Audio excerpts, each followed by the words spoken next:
Alright, good afternoon guys. Pasensya ulit, ngayon lang nakapag-vlog.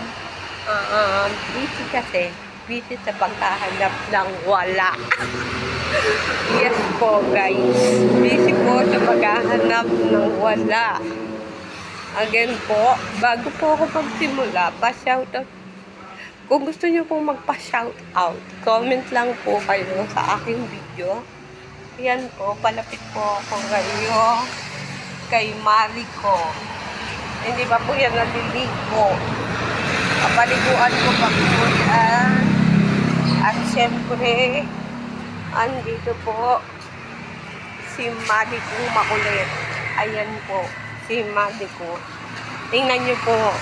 Tingnan nyo po yung makulit na yan. Videohan natin. Nakatali na po yan. Nakatali na po si Marico. Kasi po, sobra po talagang kulit niya. Ayan po. Ayan, nangdidila po siya. Actually, guys, ako'y takot sa aso. 2 beses ako na agad. Ako ay grade 5. Asong gala naman, color black ang nakakagat sa akin. Tapos, nung high school, alaga ko, nakatali nun eh. Tanda ko, nakatali siya noon. Eh, pag po kumakain, matapang po. Akala yata gawin din pagkain. Yan po, Marico. Padagdag naman po ng subscriber po. Please, aapat po sila. Tapos comment din po kayo kung gusto nyo ma-shoutout.